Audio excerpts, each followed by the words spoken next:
19, 16, 17 años viendo la tele, seduciendo por la música y por los... Y por mi forma de vestir a los hombres. También.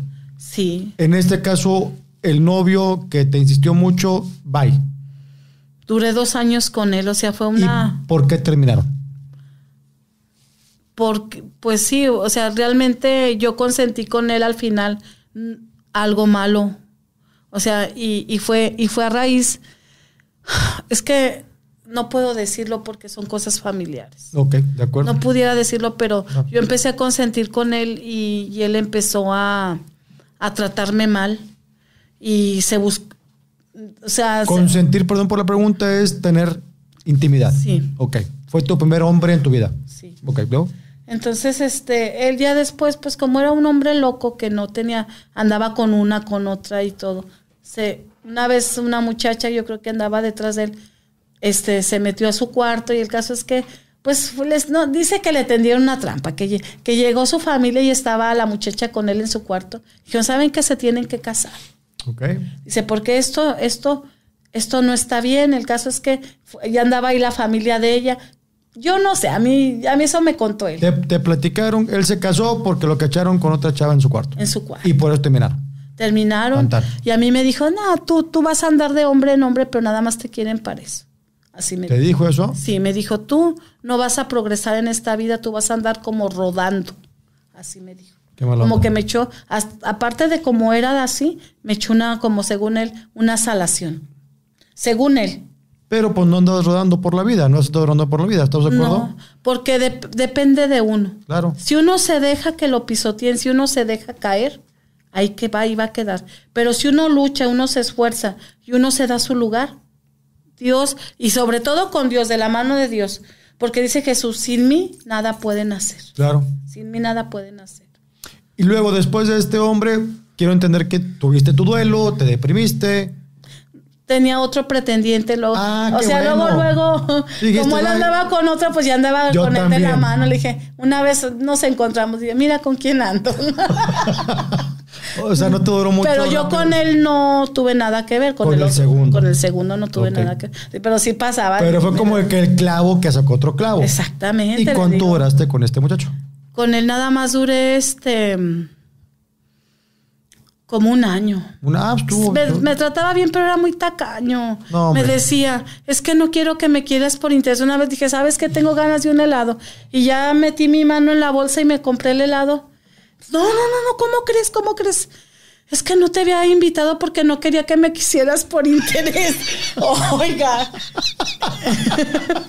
Fue un helado nomás, ¿no? ¿Verdad? No, y luego pues sí yo vendía, me metí a una empresa que pues ya ves esas que cómo le lavan uno el cerebro. Uh-huh. Y al final son ventas y me dieron como 20 perfumes para vender y él me compró como 7. O sea, bien. Sí. Bien. No, sí era buen pretendiente, pero después como que vi también con intenciones él de otra cosa y dije, no, ¿sabes qué?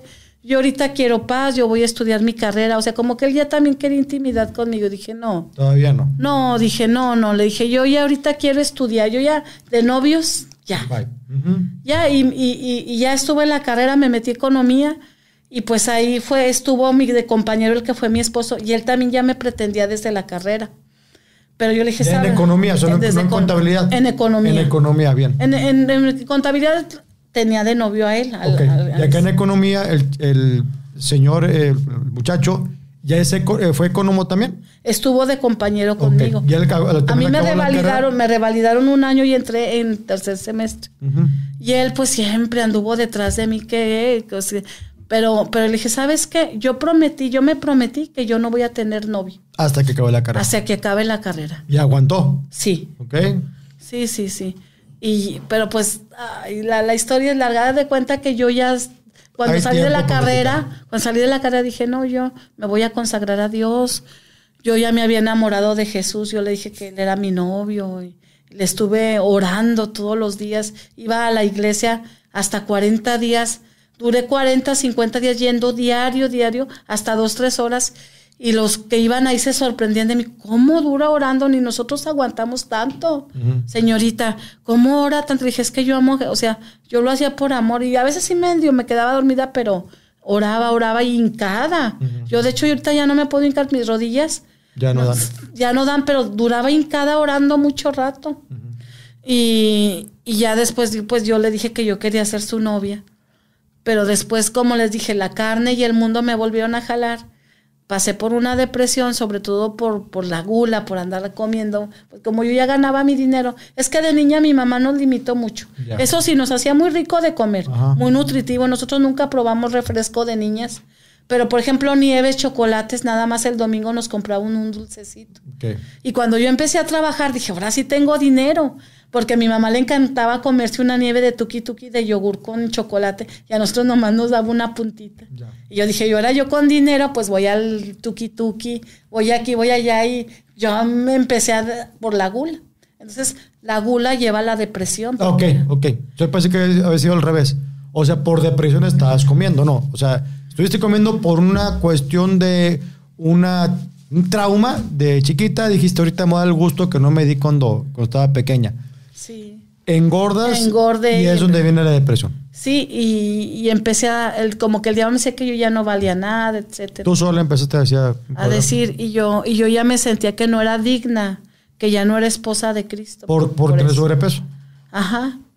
Y por otros problemas que empecé a tener, y por un sueño, que también ese no lo quiero decir, fue terrible. Perdón, ¿soñaste algo? ¿O tenías un sueño? No, en ese entonces yo estaba trabajando en una de divisas, de giros, de que les mandan dinero de Estados Unidos. Pero yo andaba con un desorden mental, en el sentido, más que nada espiritual, de la comida, porque a mí pues ya necesitaba mi medicamento que me tomo. Me decían, no, es que no comas, porque si comes te va a atacar el diablo. Entonces yo empecé a no comer. Y me ayunaba, y cuando ayunaba y no comía, y luego me empezaba a sentir mal. Y luego cuando comía me daba mis atracones, entonces me desestabilicé y empecé a fallar en el trabajo. Entonces empecé a llegar tarde, perdí el trabajo, y luego ya después le hablé a este muchacho que fue mi compañero, el que le digo, que tenía un taller porque pusimos un proyecto de inversión derivado de las materias de marquetería, que son con hojas de madera, de madera de ébano, maderas de diferentes colores. Con eso se hacen los trabajos, y con el plus de poner el nombre en plata de la persona. Hacíamos carpetas de escritorio, papeleras, la verdad eran productos muy bonitos, porque el que fue mi esposo, que ahorita voy a decir, él era carpintero, a pesar de que era invidente, sabía de carpintería. Estuvo en un internado en San Luis para ciegos y le enseñaron carpintería. No es el economista. El economista. El economista ciego empezó a estudiar. Cuando estuvimos estudiando desde jóvenes, pero él ya tenía las nociones de carpintería. Ya. O sea, perdón, nomás para ubicar, ¿él estudiaba en forma braille?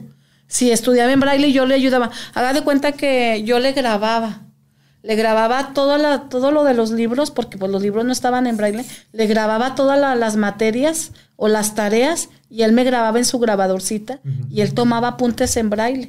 Okay. Y luego él me hacía preguntas, las escribía en braille y me preguntaba, y yo mi función era grabarle con la grabadora, porque sí me dio la tabla de braille, pero realmente pues me faltó interés de aprender, porque si hubiera querido hubiera aprendido. Pero sí, mi función fue estarle grave todo lo de la escuela, explicarle. También él era muy, muy bueno para la imaginación, porque nos daban hojas de cálculo. Pues yo tenía que explicarle cómo iba todo. Las corridas financieras yo le expliqué. O sea, le eché mucho la mano. Y él también me echaba la mano. Por ejemplo, él me invitaba a comer. Yo tenía poco dinero. Ahorita mi papá fue contratista. A veces no tenía dinero, no le pagaban. Y él me pagaba la comida. Y yo lo ayudaba con las tareas. Y ya después, cuando salimos de la escuela, le dieron un recurso, un proyecto, lo metió y lo financiaron de gobierno. Puso el taller, él ya sabía de carpintería y empezó a hacer artesanías. Pero yo le hablo después de que me corrieron de giros, porque le digo, yo traía un desorden emocional, no más que nada espiritual. Le digo, ¿sabes qué? Me quedé sin trabajo, ¿me admites a trabajar en tu taller? Que yo lo había ayudado a poner el taller, pero yo me salí, yo ya no quería seguir con él. No, sí, vente, necesitamos que nos eches la mano, porque yo también estoy pasando por una situación difícil en el taller. Y ya me metí al taller y pues lo levantamos, porque antes él barnizaba las cosas Y yo, gracias a Dios, me llevó con unos que ponían resina y los productos quedaban como espejo.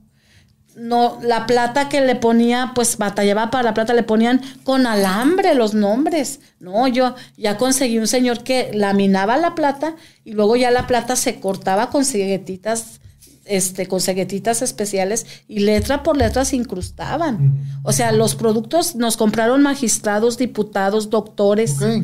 O sea, ese era un buen negocio. Era un buen negocio. Y en ese entonces había presupuesto porque estaba en el senador Ricardo Monreal en ese entonces y pues había presupuesto para eso. Ya después cuando entró la gobernadora Amalia, recortó el presupuesto de regalos y se vino abajo y yo ya estaba embarazada. Ya. O sea, yo en ese entonces en el taller le digo, ya estando en el taller, por un sueño, o sea, caí en tentación con él, tuvimos relaciones, me embaracé antes de casarme. ¿Es el sueño que no me puedes contar o se puede contar el sueño? El sueño no, o sea, es... Ay, no. Fue algo del diablo, nomás con eso les digo. Okay. Y a través de ese sueño decides tener relaciones con el muchacho. Con el muchacho. Okay. Yo creo que ese ha sido mi mayor pecado. Haber sucumbido en la tentación del diablo. Después de que ya había soñado a Jesucristo de la ciudad de Zacatecas. Y como dice Dios, velad, llorad para que no caigas en tentación. Bien. Velad y orad, porque yo ya había descuidado la oración, estaba comiendo mucho, me estaba dedicando a la carne y no al espíritu. Y cuando uno se dedica a la carne, pues el espíritu lo mata y pues le gana a uno cualquier deseo, cualquier cosa.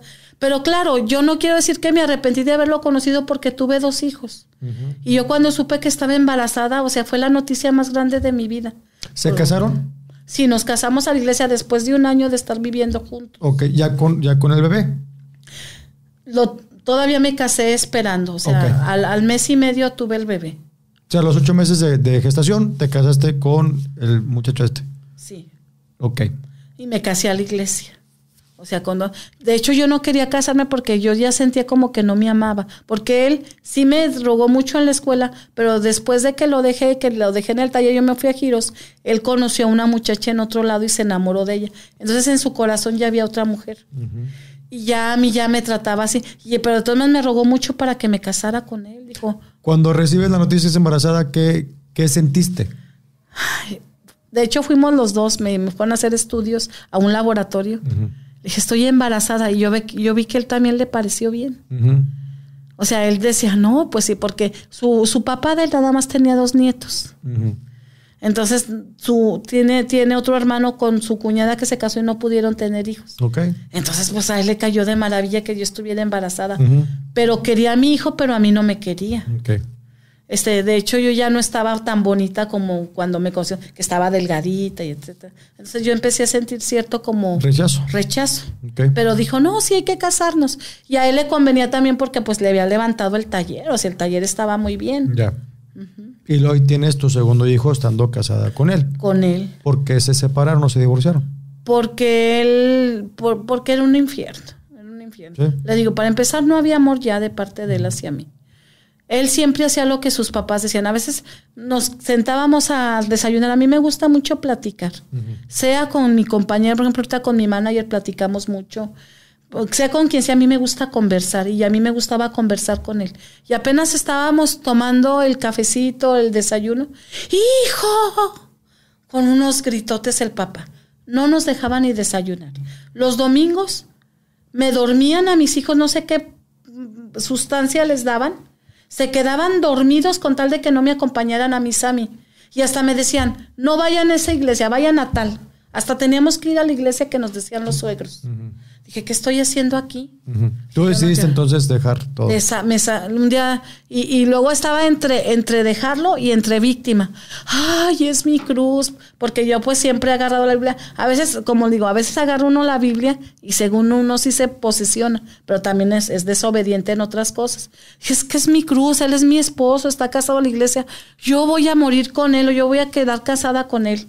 Y en eso llega mi tía y mi mamá. Erika, prepara tus cosas porque te vas a ir con nosotros.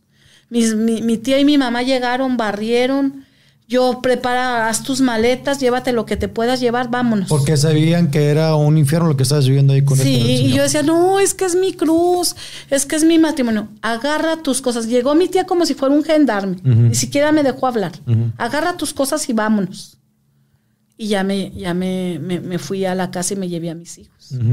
Y ya me estaba hablando ese mismo día. Él, no, que ¿por qué te llevaste a los niños? Que sabe qué.